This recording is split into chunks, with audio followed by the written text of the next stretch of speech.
Hello and welcome to अपना sir. आज की वीडियो में हम देखेंगे सेलेक्ट कमांड के बारे में। अब सेलेक्ट कमांड को डिमॉन्स्ट्रेट करने के लिए मैंने ऑलरेडी एसक्यूएल डेमो डेटाबेस के अंदर एक एम्प्लॉइज टेबल जो है क्रिएट की हुई है और उस पर डेटा जो है इंसर्ट किया हुआ है। अब डेटा चेक करने के लिए यहाँ से मैं ब्राउज पे क्लिक कर रहा हूँ। जो ही मैं ब्राउज पे क्लिक कर रहा हूँ तो मुझे टेबल का डेटा जो है वो यहाँ पे विजिबल हो रहा है। जैसे आप देख पा रहे हैं मेरे पास 10 रोज पड़े हैं। रेंडम डेटा मैंने टेबल पे लिया हुआ है। यहाँ पे टेबल के कॉलम्स की इन्फॉर्मेशन है, employee ID, name, department, salary, joining date and experience. और उन पे जो वैल्यूज़ टेबल पे पड़े हैं वो सारे टेबल के वैल्यूज़ यहाँ पे विजिबल हो रहे हैं। अब बार बार मुझे ब्राउज पे क्लिक ना करना पड़े, मैं एसक्यूएल एडिटर से भी डेटा जो है वो चेक कर सकता हूँ। उसके लिए हम यूज़ करते हैं सेलेक्ट कमांड का। सो दैट मैन्युअली हम ब्राउज पे जाके डेटा चेक ना करके डायरेक्ट कमांड की हेल्प से ही डेटा जो है डेटाबेस का चेक करें। तो उस पर्पज़ के लिए यूज़ करते हैं हम सेलेक्ट कमांड का। तो चलते हैं हम एसक्यूएल एडिटर पे। जो बाय डिफ़ॉल्ट क्वेरी लिखी होती है मैं रिमूव कर रहा हूँ उसको। अब यहाँ पे राइट हैंड साइड पे मुझे मिल रही है कॉलम्स की इंफॉर्मेशन। मेरे टेबल पे एम्प्लॉई आईडी कॉलम है, नेम कॉलम है, department, salary, joining date and experience. और जो जिस टेबल पे अभी काम कर रहा हूँ उस टेबल का नाम है एम्प्लॉइज़। तो वो इन्फॉर्मेशन मुझे यहाँ से मिल रही है। अब अगर मैं चाहता हूँ कि मुझे नाम चेक करने हैं कि मेरी टेबल के अंदर कितने एम्प्लॉइज़ के नाम पड़े हैं, तो उस चीज़ के लिए मैं यहाँ से लिख रहा हूँ सेलेक्ट कमांड। और मैं यहाँ से कॉलम का नाम लिख रहा हूँ। कॉलम का नाम इस केस में चूँकि नेम है तो मैं यहाँ पे नेम लिख रहा हूँ। फ्रॉम कीवर्ड का यूज़ कर रहा हूँ। फ्रॉम बेसिकली कहाँ से मुझे ये नेम सेलेक्ट करना है। फिर मैं रेफरेंस दे रहा हूँ एम्प्लॉइज़ टेबल की। टेबल का नाम यहाँ से आप देख रहे हैं एम्प्लॉइज़ है तो मैं टेबल का नाम लिख रहा हूँ। अब अगर मैं इसको एग्जीक्यूट करूँगा तो मुझे आउटपुट में वो टेबल के सारे नाम मिलेंगे। यहाँ से जैसे आप देख रहे हैं जितने नाम मेरे एम्प्लॉइज़ टेबल पे पड़े हैं वो सारा मुझे बेसिकली आउटपुट मिल रहा है। सेम वे जितने कॉलम्स आपको आउटपुट में चाहिए वन बाय वन वो कॉलम्स सेलेक्ट कमांड के बाद में लिखने हैं। Let's say employee ID comma name from employees. चूंकि मैं सेलेक्ट कमांड के बाद अभी दो कॉलम्स का यूज़ कर रहा हूँ, एम्प्लॉई आईडी का भी यूज़ कर रहा हूँ और नाम का भी यूज़ कर रहा हूँ। तो ये आउटपुट में मुझे ये दो कॉलम्स की इंफॉर्मेशन मिलेगी। एग्जीक्यूट करते हैं क्वेरी को तो यहाँ पे आप आउटपुट देख रहे हैं एम्प्लॉई आईडी भी आउटपुट मिल रही है और नेम भी आउटपुट मिल रहा है। जितनी एम्प्लॉई आईडीज टेबल पे वो सारी एम्प्लॉई आईडीज मुझे यहाँ पे मिल रही है और जितने नाम मेरी एम्प्लॉई टेबल पे पड़े वो सारे नाम भी यहाँ पे विजिबल हो रहे हैं। अब प्रॉब्लम क्या है, यहाँ पे एम्प्लॉई आईडी मेरी टेबल के कॉलम का नाम है। सिमिलरली नेम जो है वो मेरी टेबल के कॉलम का नाम है।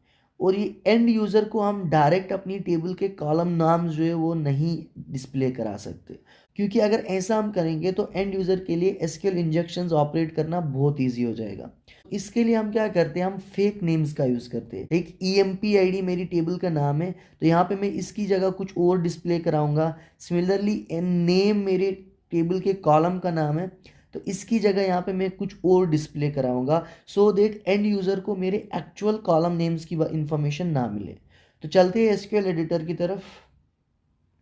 अभी जो क्वेरी एग्जीक्यूट की हमने सेम क्वेरी में वापस लिख रहा हूँ select employee ID comma name from employee. अभी जब सेम क्वेरी मैंने एग्जीक्यूट की तो आउटपुट में मुझे कॉलम का नाम ही एम्प्लॉई आईडी और नेम मिला।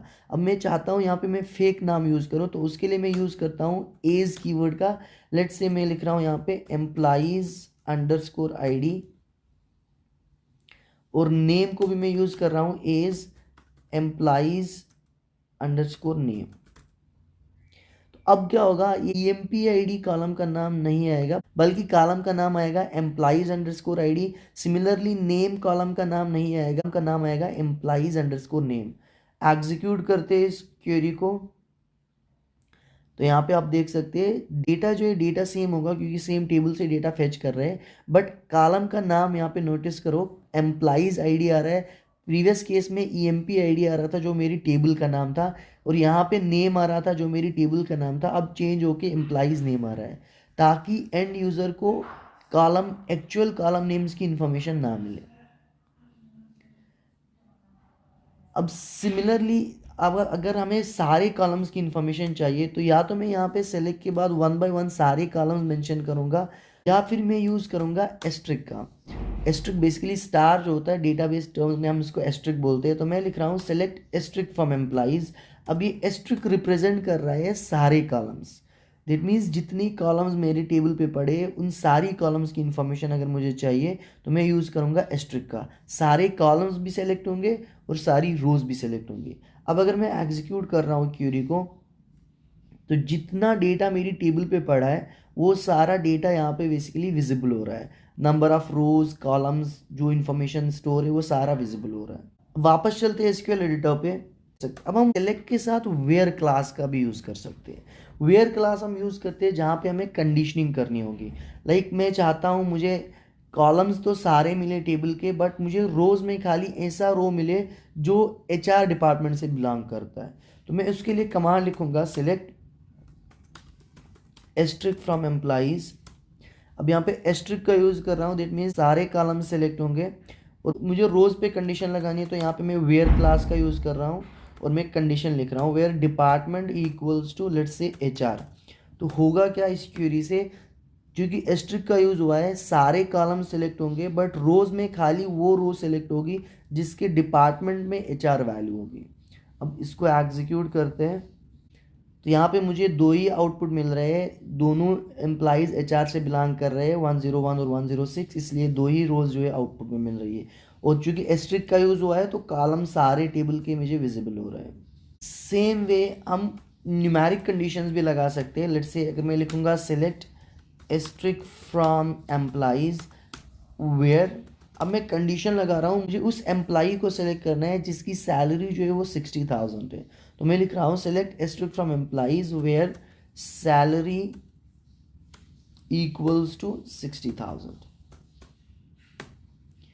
अब मैं इसको एग्जीक्यूट कर रहा हूँ तो यहाँ पे आउटपुट मुझे एक ही रो मिल रहा है। एक ही ऐसा बंदा मेरी टेबल पे है जिसकी सैलरी जो है वो एग्जैक्ट 60,000 है। बाकी एम्प्लॉइज या तो 60,000 से बिलो सैलरी ले रहे हैं या फिर इससे ज़्यादा सैलरी ले रहे हैं। अब वेयर क्लास के साथ हम equals to, less than, greater than सारी चीज़ों का यूज़ कर सकते हैं। अब अगर हमें कोई स्पेसिफिक पैटर्न सर्च करनी होगी तो वो भी पॉसिबल है। सपोज अब हमें बोला जा रहा है डेटाबेस से ऐसे एम्प्लॉइज़ के नाम ढूंढ के बताओ जिनकी नाम जो है वो स्टार्ट होते हैं लेटर ए से। तो हम उसके लिए क्वेरी लिखेंगे सेलेक्ट एस्ट्रिक फ्रॉम एम्प्लॉइज। मैं कॉलम सारे सेलेक्ट कर रहा हूँ। अगर कोई स्पेसिफिक कॉलम की इन्फॉर्मेशन आपको चाहिए आप यहाँ पे एस्ट्रिक के बदले खाली उसी कॉलम का नाम जो है वो मेंशन करेंगे। क्योंकि मैं अभी सारे कॉलम्स कंसिडर कर रहा हूँ तो मैं यहाँ पे एस्ट्रिक का यूज़ कर रहा हूँ। Select asterisk from employees where name equals to A. अब अगर मैं ये क्वेरी एग्जीक्यूट करूंगा तो मुझे बेसिकली कोई भी रो आउटपुट नहीं मिलेगी। मैं क्वेरी को कॉपी करता हूं ताकि वापस से हम इसको डिफरेंट वेरिएशन समझ पाए। अगर मैं इसको यहाँ पे एग्जीक्यूट करूंगा तो आउटपुट मिल रहा है मुझे 0 रोज, क्योंकि ऐसा कोई भी एम्प्लॉय नहीं है जिसका नाम जो है ए है। बट यहाँ पे हम ढूंढ रहे हैं ऐसा एम्प्लॉय जिसके नाम की स्टार्टिंग ए से है, तो उसके लिए हम इक्वल्स का यूज़ नहीं कर सकते। मैं वापस से पेस्ट कर रहा हूँ क्वेरी।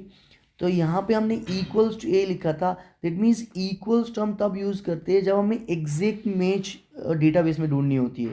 इक्वल्स टू के बाद जो भी कैरेक्टर या जो भी वैल्यू लिखेंगे वो वैल्यूज़ बेसिकली एग्जैक्टली डेटाबेस में सेव होने चाहिए, तब जाके वो डेटा फेच करेगा। अब यहाँ पे हम पैटर्न ढूंढ रहे हैं तो पैटर्न के लिए हम इक्वल्स टू का साइन यूज़ ना करके हम लाइक ऑपरेटर यूज़ करते हैं। अब लाइक ऑपरेटर क्या करता है, कॉम्प्लेक्स पैटर्न सर्चिंग करने की हेल्प करता है। अब लाइक ऑपरेटर में दो वाइल्ड कार्ड्स यूज होते हैं, एक होता है परसेंटाइल और एक होता है अंडरस्कोर।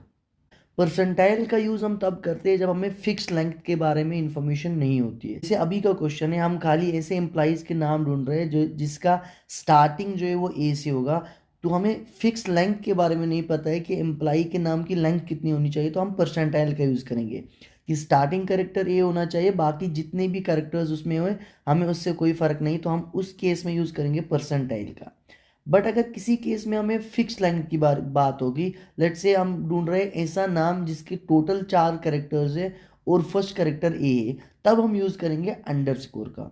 अंडरस्कोर रिप्रेजेंट करता है एक सिंगल कैरेक्टर। अब जितने फिक्स कैरेक्टर्स आपके स्ट्रिंग में हैं उतनी बार आप अंडरस्कोर यूज़ करेंगे।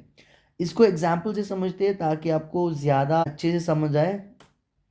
तो अभी यहाँ के लिए मैं ऐसे नाम ढूंढ रहा हूँ जो ए से स्टार्ट हो रहे हैं और उसके बाद कितने भी कैरेक्टर्स आ सकते हैं। क्योंकि नेम की लेंथ हमें नहीं पता तो हमें यूज़ कर रहा हूँ परसेंटाइल का। तो मैं इस क्वेरी को यहाँ पे कॉपी कर रहा हूँ ताकि वापस से मैं बाकी वेरिएशंस इसमें एक्सप्लेन कर पाऊँ।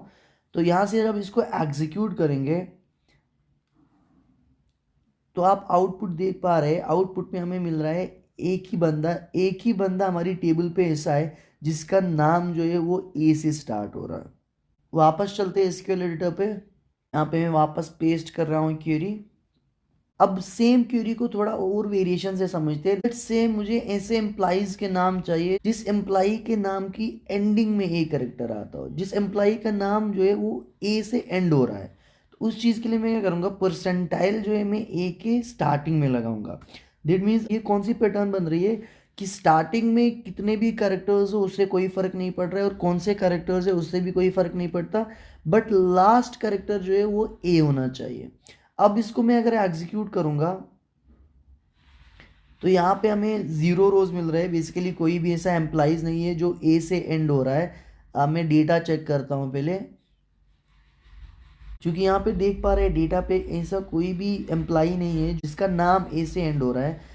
बट यहाँ पे मुझे बहुत सारे एम्प्लॉइज दिख रहे हैं जिनका नाम जो है वो एन से एंड हो रहा है। जैसे 101 एम्प्लॉई है, 104, 105, 106, ये सारे एन से एंड हो रहे हैं। तो लेट्स से मैं करेक्टर जो है वो ए की बजाय एन रख रहा हूँ, क्योंकि स्मॉल एन की बात हो रही है। तो यहाँ पे मैं पैटर्न लिखूंगा परसेंटाइल एन।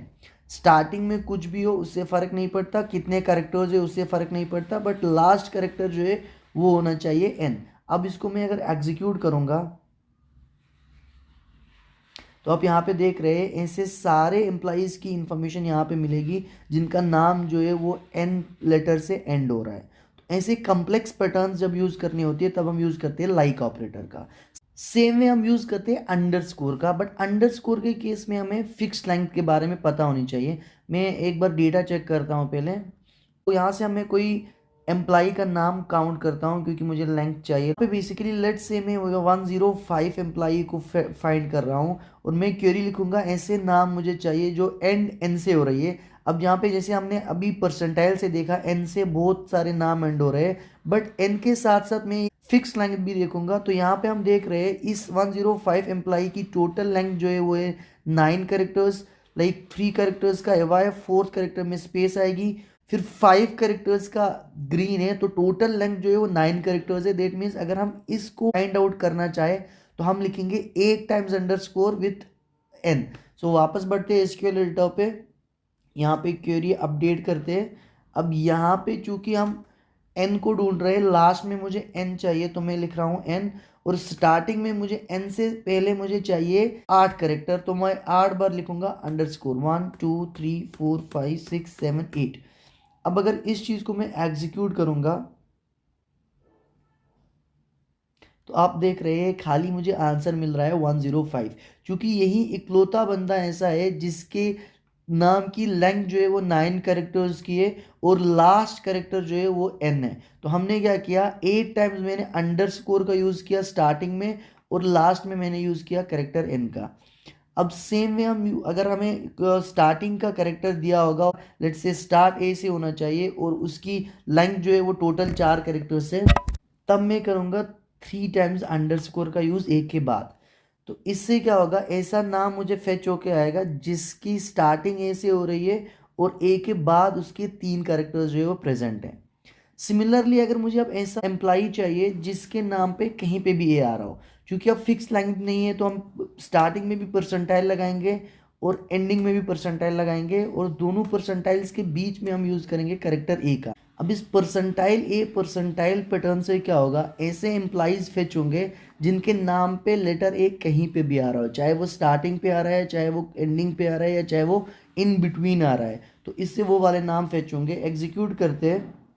यहाँ पे हमें 8 एम्प्लॉइज ऐसे मिल रहे हैं जिनकी नाम पे बेसिकली लेटर ए है। यहाँ पे जैसे एलाई स्टार्ट ही ए से हो रहा है, और यहाँ पे चार्ली के बीच में ए है, डेविड के बीच में ए है। तो ऐसी पैटर्न्स, कम्प्लेक्स पैटर्न सर्चिंग के लिए हम यूज़ करते हैं बेसिकली लाइक ऑपरेटर का। फिर आता है बिटवीन ऑपरेटर। लाइक अगर हमें किसी रेंज के बेस पे हम डेटा जो है वो चेक करना हो, लेट्स से मैं यहाँ पे लिख रहा हूँ select asterisk from employees where salary between 60,000 and 70,000। तो अब यहाँ पे बिटवीन ऑपरेटर का यूज़ कर रहा हूँ मैं। बिटवीन ऑपरेटर से क्या होगा, ऐसे सारे एम्प्लॉयज़ को फेच करेगा जिनकी सैलरी इस रेंज के बिटवीन में आ रही है। तो एग्जीक्यूट करते हैं इसको।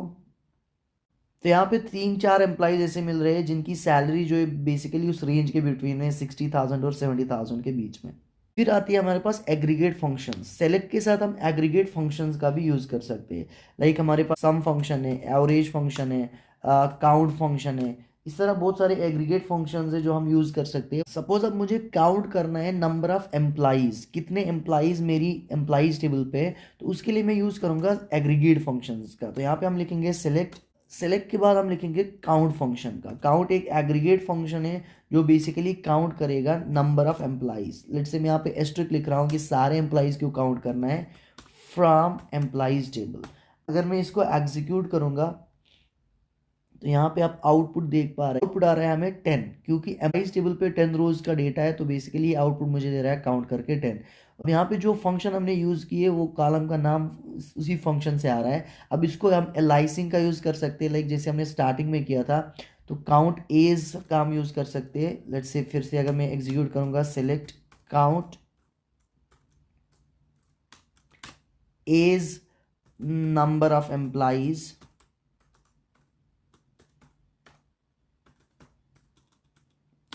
From employees table. अब ये एग्जैक्टली आउटपुट सेम देगा, बट कॉलम का नाम जो है इस बार फंक्शन ना आके कॉलम का नाम आएगा नंबर ऑफ एम्प्लॉयज़।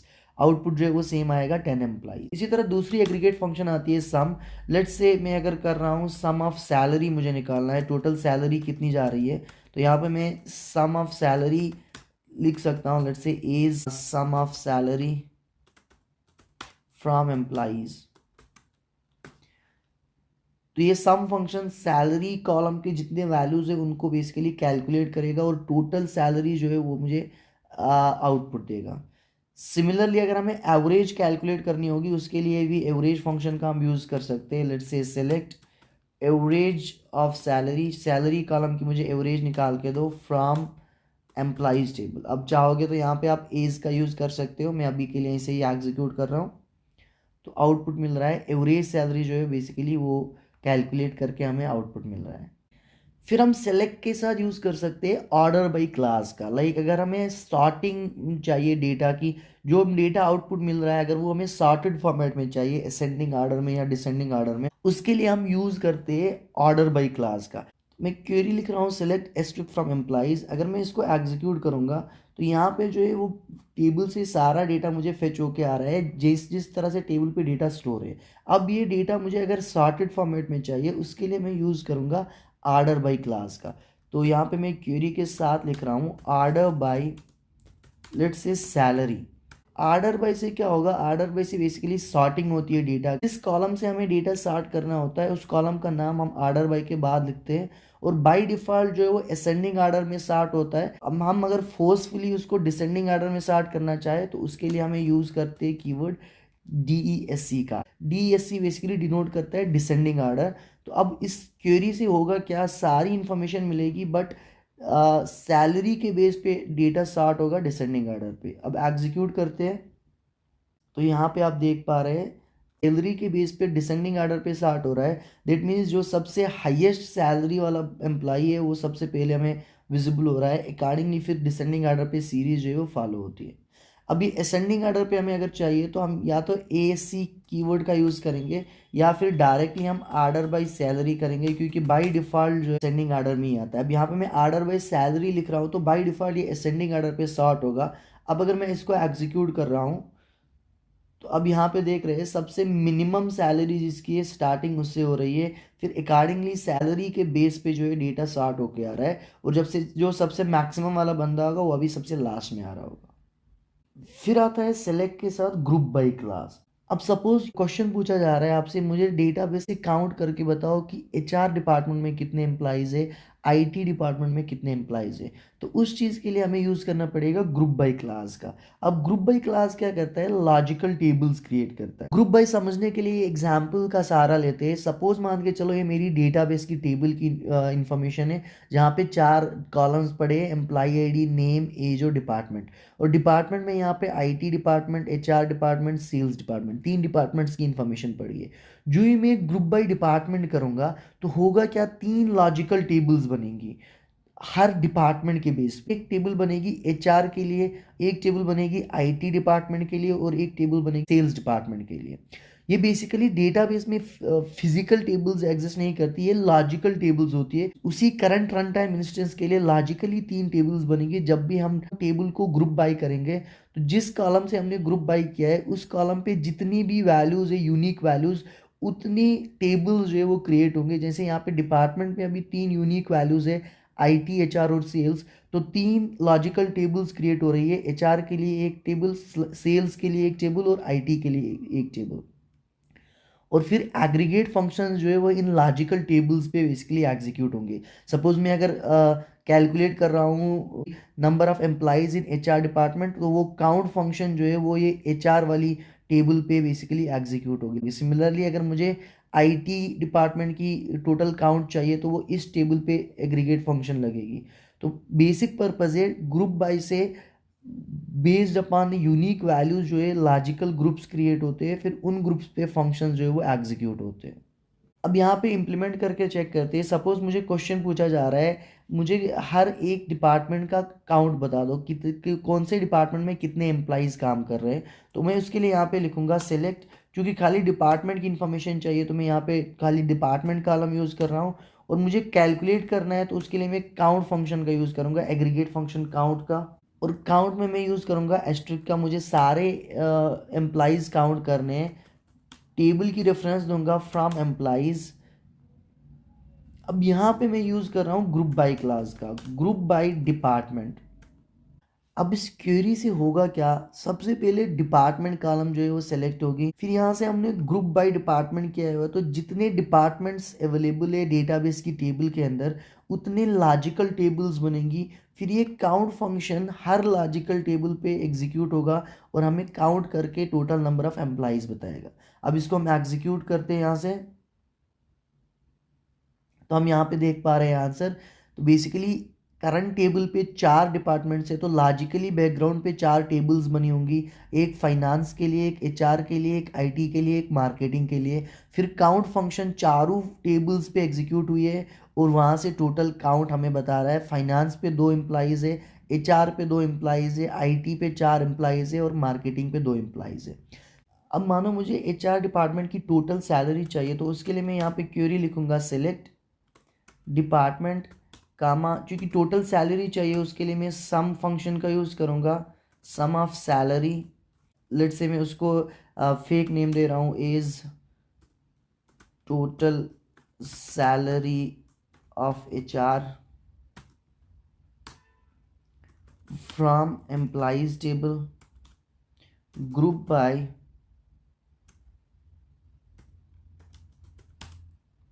डिपार्टमेंट। अब चूंकि यहाँ पे मुझे कंडीशन अप्लाई करनी है, लाइक मुझे डिपार्टमेंट की वैल्यू खाली एचआर चाहिए, मुझे सारे डिपार्टमेंट्स की सैलरी नहीं चाहिए, मुझे खाली एचआर डिपार्टमेंट की सैलरी चाहिए।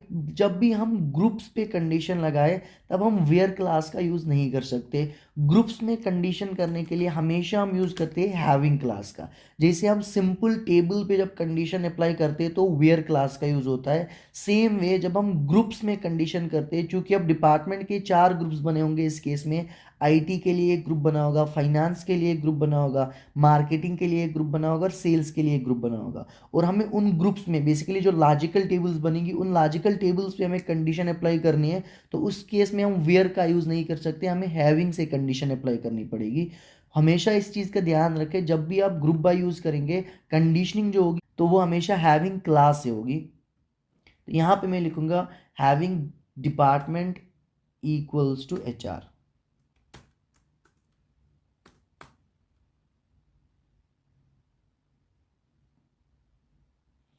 तो यहाँ पे एचआर डिपार्टमेंट की टोटल सैलरी जो है वो कैलकुलेट होके आ रही है। इसी तरह बाकी वेरिएशंस आप सेलेक्ट के साथ ट्राई कर सकते हैं। तो आज की वीडियो में रखते हैं इतना ही, फिर मिलते हैं अगली वीडियो में अगली कमांड के साथ। तब तक के लिए ध्यान रखें अपना, और अपना सर्च चैनल सब्सक्राइब करें और बेल आइकन प्रेस करना ना भूलें ताकि नई वीडियोस की नोटिफिकेशन आप तक मिलती रहे।